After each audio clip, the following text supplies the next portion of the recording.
What's up, Duckers? Welcome to the June edition of a Ducking Wrestling podcast. We're waiting right now for Lathan to jump on. Today we are watching the Great American Bash 1996, Rey Mysterio versus Dean Malenko, bringing y'all something that is just chef's kiss after all the garbage we've put y'all through. So y'all stand by. We'll be with y'all in just a second. Previously on a Ducking Wrestling podcast. Raven rules. I don't think that was his name, but all right. Have a good time. He's from like It's a nice day. In the 90s, that wasn't. Wrestling podcast, where the laughs come fast and the matches last from the first bell ring to the final pin. Come on in, let the show begin. A Ducking Wrestling podcast. Welcome back, everybody, to the June edition of a Ducking Wrestling podcast. Always here, the big dog daddy, Rowdy Texan Abroad, Art, joined today by a man that gets a special introduction this month. He the Grandpappy. Welcome in the newest member of the Grandfather Club, Nathaniel Hall. Sir, how are you today? Boom! How goes it, Art? Everything is everything. And if you can't tell by the bags underneath my eyes, I'm enjoying being a grandpa. That's still so, like, it's taken some getting used to. Like, we're 41 years old. Like, Yeah.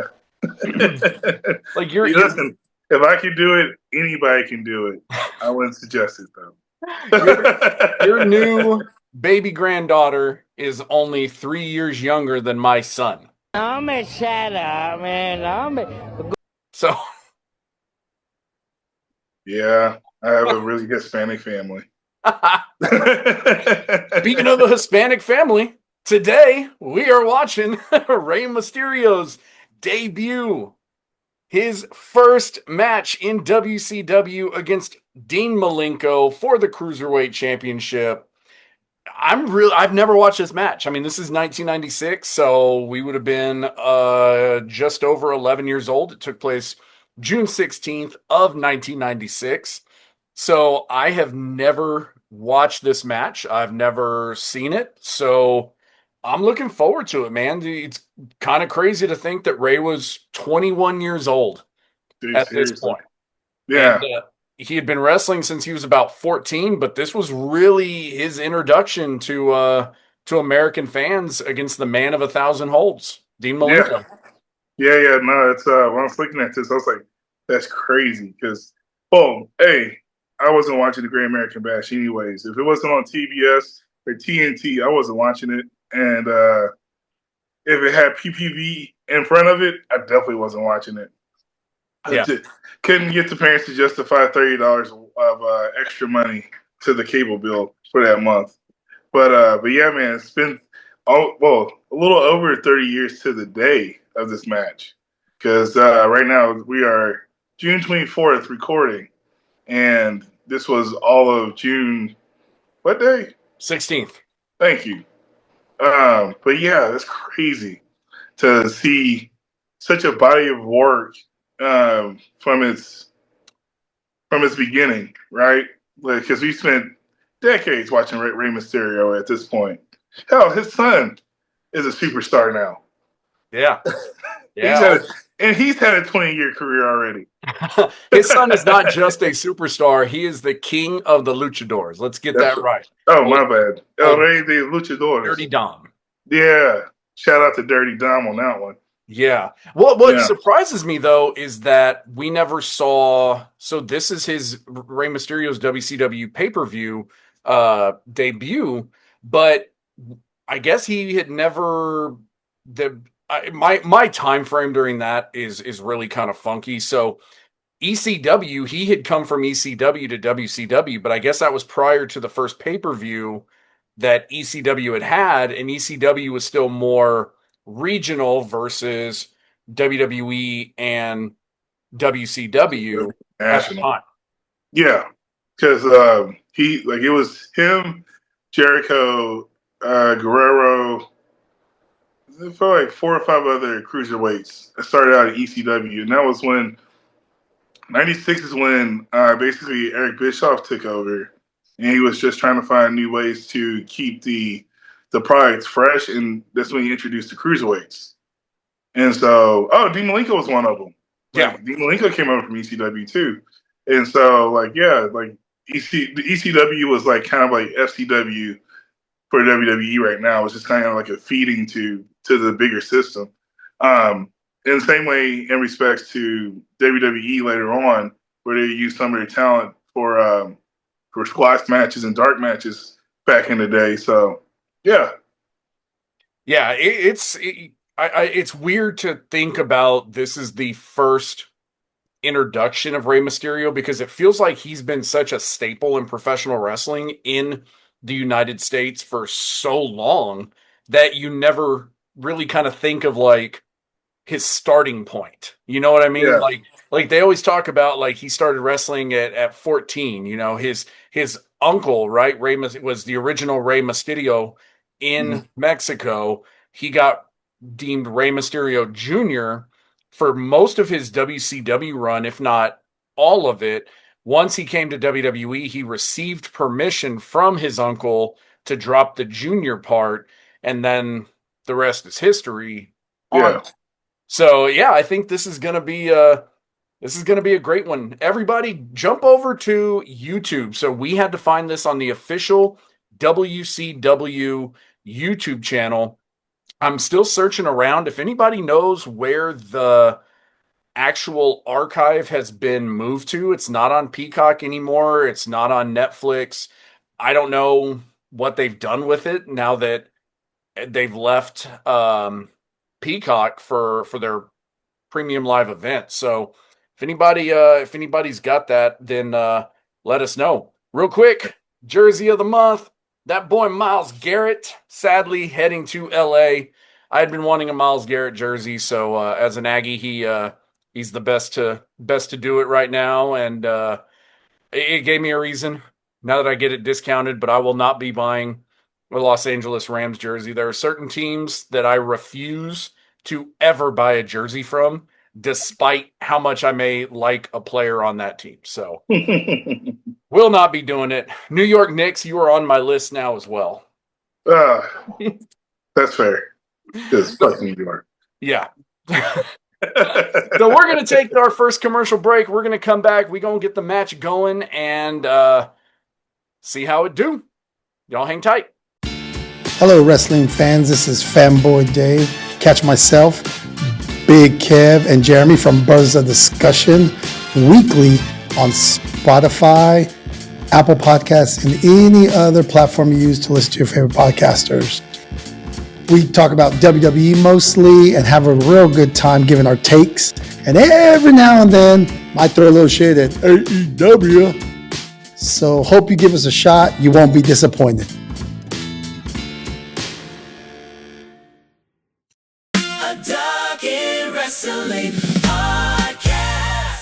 Welcome back, everybody. We are ready to get this bad boy started. So we are starting at the 0 mark for the timestamp. Nice and simple for just this match. So it is the full match. Rey Mysterio makes his WCW debut, Great American Bash, 1996, on the official WCW channel. So, Lathan, you ready to get this bad boy going? I am ready to rock and roll, sir. All right, so we gonna get it started. Here we go in 3, 2, 1, and we are playing. So we got some red and green light showing here with the Great American Bash, that screen, just giant picture board screen. And here we go with Rey Mysterio Jr. making his WCW debut, still with the classic like Rey Mysterio mask that the eagles down the side. It's always, to me, always looks super cool. So, but this jacket is horrible. Oh yeah. Yeah. Looks like he needed a jacket and he was like, "Hey, Macho Man, can I borrow this real quick?" Oh yeah. Yes, you can, brother. You can go ahead and take it. Yeah. Just bring it back, please. Bring it back from the dry cleaners. It's dry clean only. Yeah. I got a pride parade tomorrow. Yeah.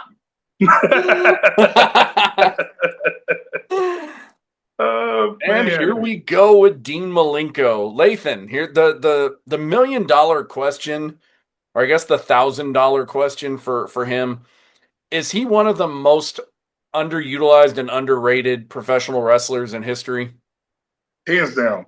It's here's a sports analogy to put it this way. He's like the Robert Ory of the cruiserweight division.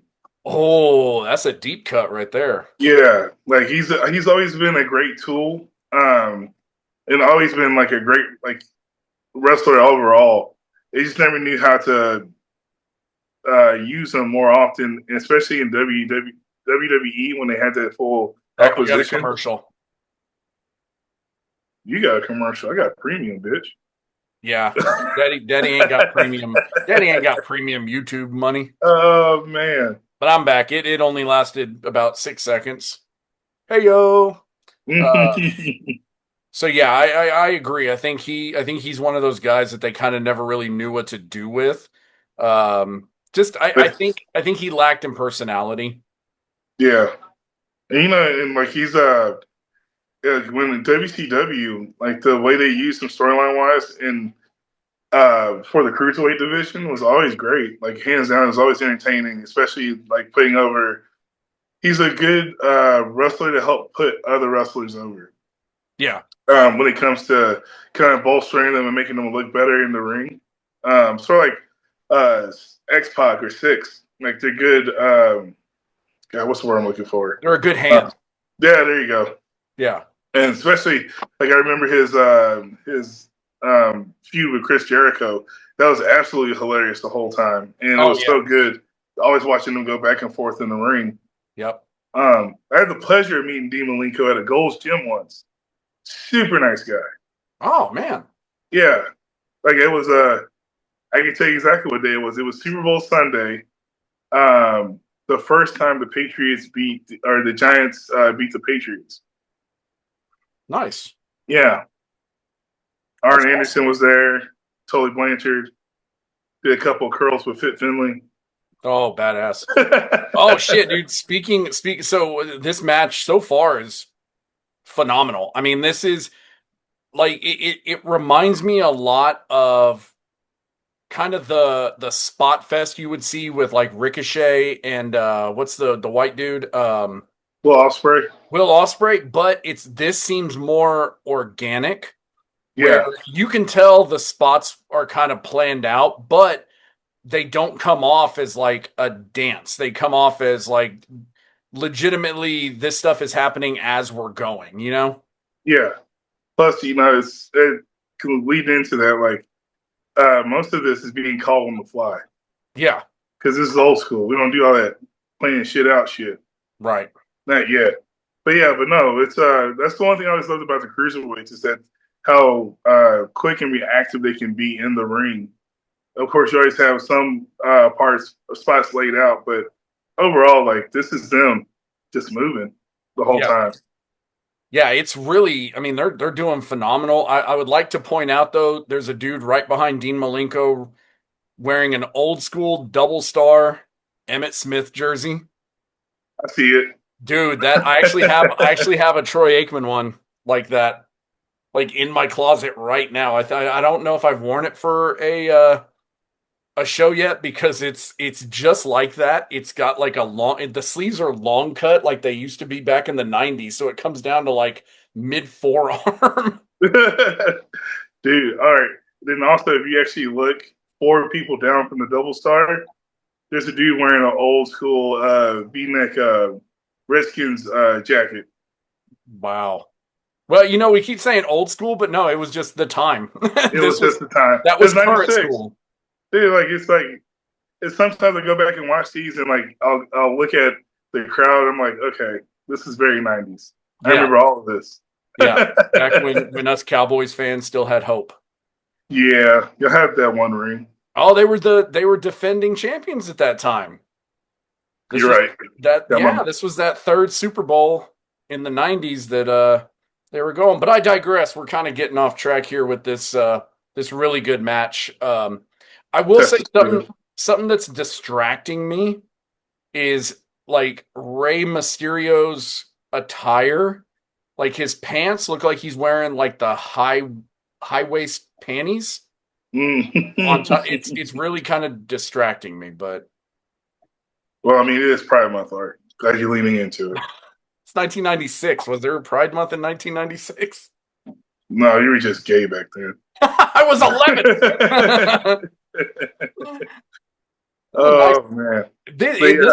It's something too that I'm kind of noticing with this is they're doing very simple, especially Malenko. He's doing very simple, common moves, but it's just a little bit extra to them, like that body slam that he just did. It was the one where he puts the arm behind Mysterio's back to body slam him. He's setting him up for his holds to focus on that arm. Oh, look at that mullet. Well, what hold are you going to get him with? Because he's a man of 1,000 holds. Exactly. So, always leaving you guessing. But yeah, that's going to that though. It was cool to see Dean Malenko in the cruiserweights because the traditional luchador cruiserweights at the time were always high flying and always had a great aerial assault. But like Dean Malenko was the technical challenge to that. They always kept him grounded. And so it was good to have that kind of contrast of styles because Dean Malenko is only a cruiserweight, honestly, just because he's short. Like if Dean Malenko was like 6'3", he'd be probably on the same level of maybe a Triple H as far as technicality goes. Yeah. I mean, he was a four horseman for a reason. Yep. That's all I'm saying. I am kind of noticing, the style of the match. You see, Rey will start getting going with the fast pace. He's gonna do some flying stuff, and then Dean Malenko real quick. Nope. Get your ass there. Yeah, gets him bottled down. I'm digging it, man. I think one of the things that's always kind of driven me crazy about this time, especially when WCW and WWE merged, was you had such an opportunity with like the cruiserweights because a lot of the cruiserweights came over. Yeah. A lot of the cruiserweights came over, and I feel like WWE missed a really good opportunity to have divisions within the WWE to showcase people. So like you have the cruiserweights, which are, wrestlers up to 190 pounds or whatever, Yeah. And then you have light heavyweights, which are 185 pounds to, 250 pounds. And then you have like a UFC cycle where they would have weight divisions. Yeah. Right. You would have, which could give you the opportunity to showcase more people. And then you have your heavyweight championship, which is a true for heavyweights, but then you have your company championship. So the WWE championship, which could encompass anybody from the divisions. You know what I mean? I feel like that would have been a much better system than kind of definitely a better usage of talent for sure. Right. Instead of the 50 different titles that they have that, it's like, well, Brock Lesnar can go from WWE champion to world heavyweight champion to intercontinental champion. Like, well, then what's the point? Like, why would somebody want the United States title when they could just go for the world heavyweight title, men or women, Yeah. No, definitely. Yes, but that's where WWE always falls off because they're so entertainment based, I guess is a word for it.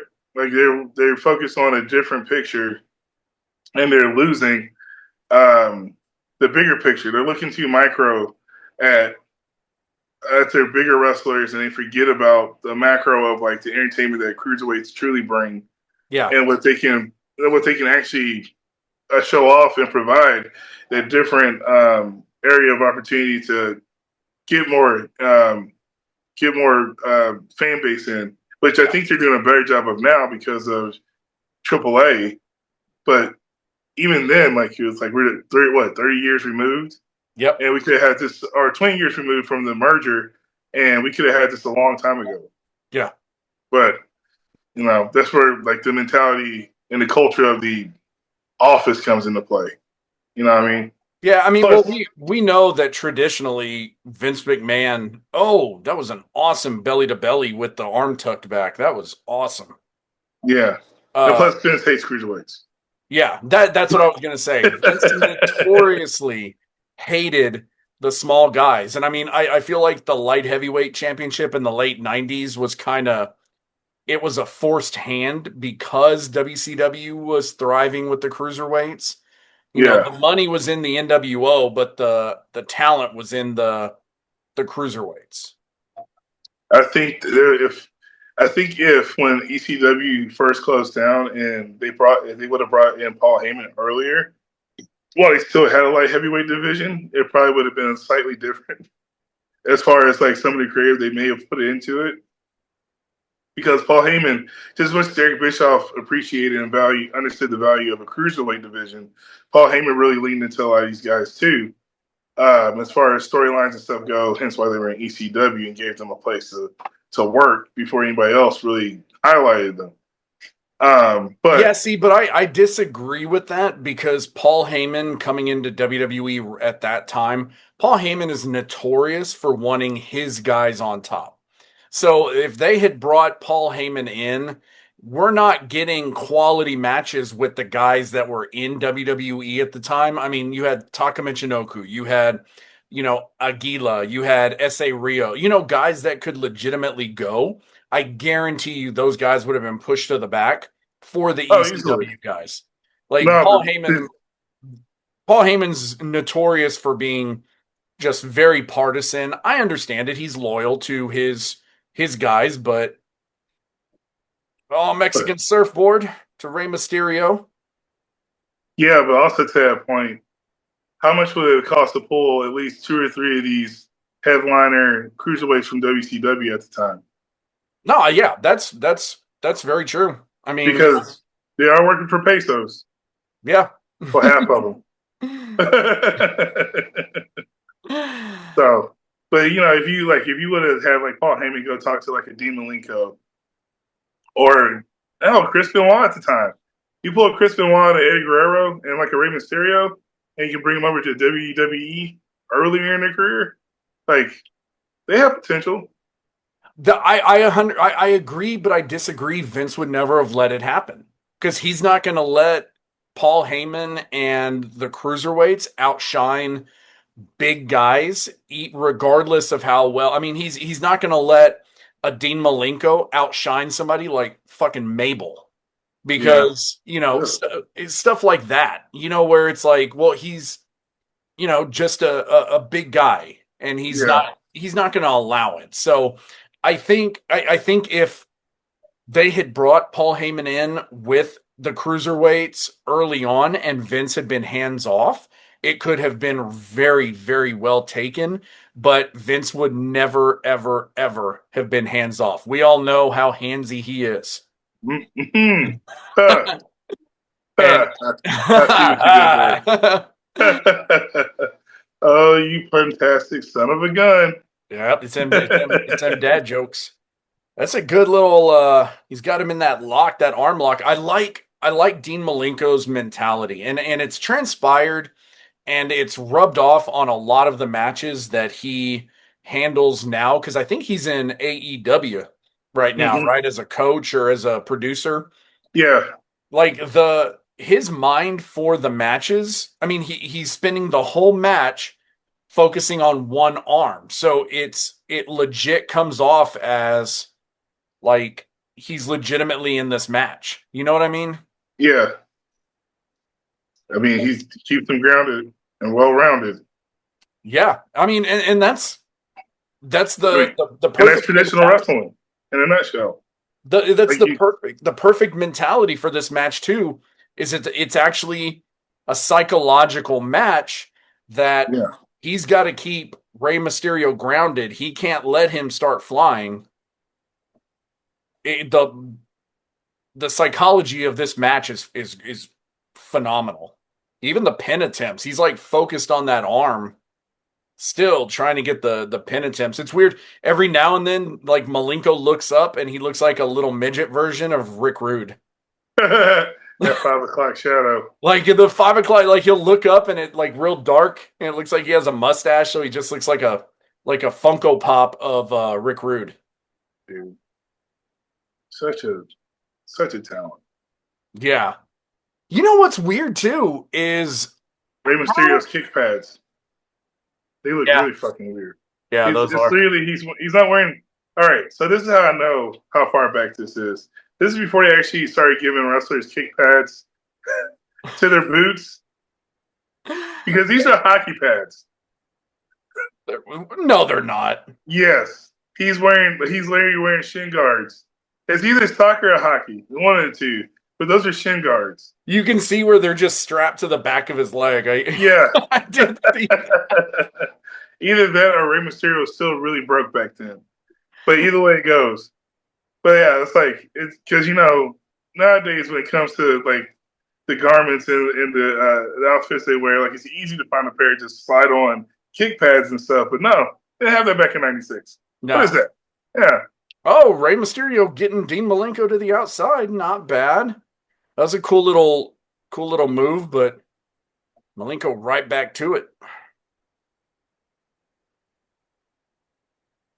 And I look back at Rey Mysterio now. I know he's 21. I know he's young, but if he took off his mask, he probably looks like a 13-year-old boy. Oh shit! He almost fucked that up.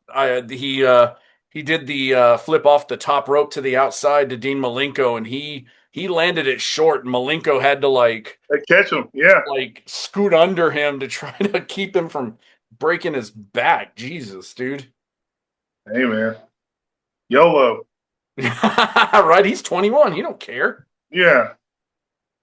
He's like, dude, get debut and get retirement at the same time. So that would put him at like 50, 51 right now, right? He's 51. God, man. And now the general manager of AAA.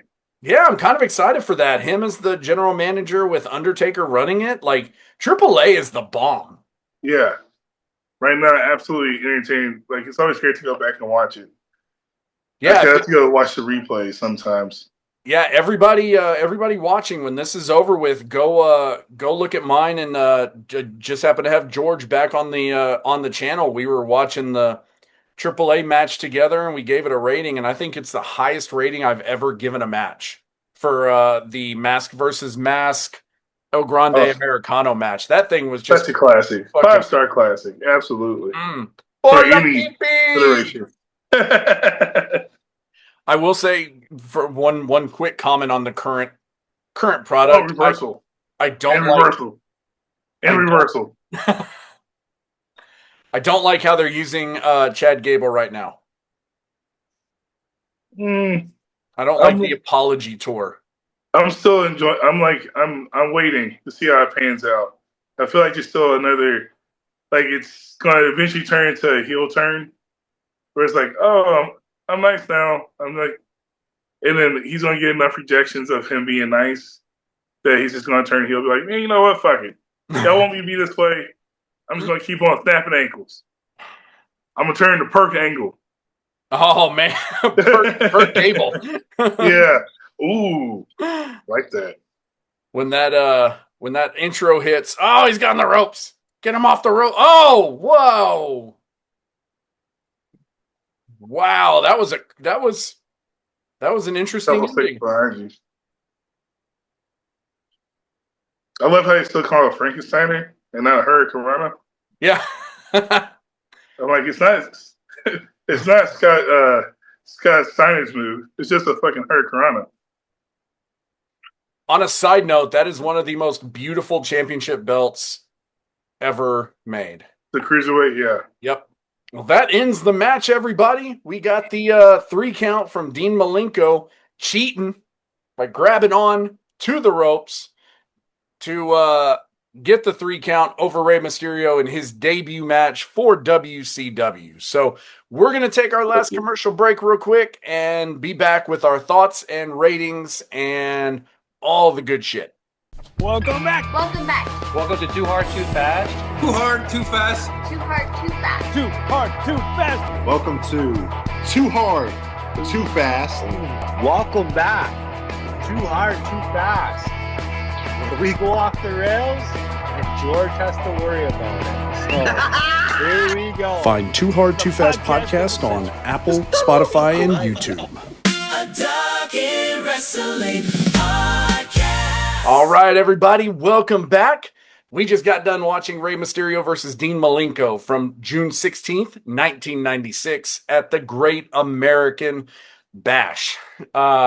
This was a weird time in WCW. They were really pushing the cruiserweights, but they were building. We're getting ready for the NWO debut, which would have been in July or August of 96 at Bash at the Beach. So Right around the corner. yeah, very, very unique time. So, Lathan, I'm going to give you the floor, man. Tell me what you thought about the match and give me your rating. Yeah, honestly, for my first time watching it all the way through, it's everything I expected from a cruiserweight match. It was highly entertaining. It was nonstop action. Kept you, like you said, story. It told the story the whole way through. I get. It kind of reinforces a lot of what Eric Bischoff used to always talk about with the cruiserweight division and why he brought it in. As far as the entertainment factor and then putting the American eye on a different version of wrestling and from different parts of the world.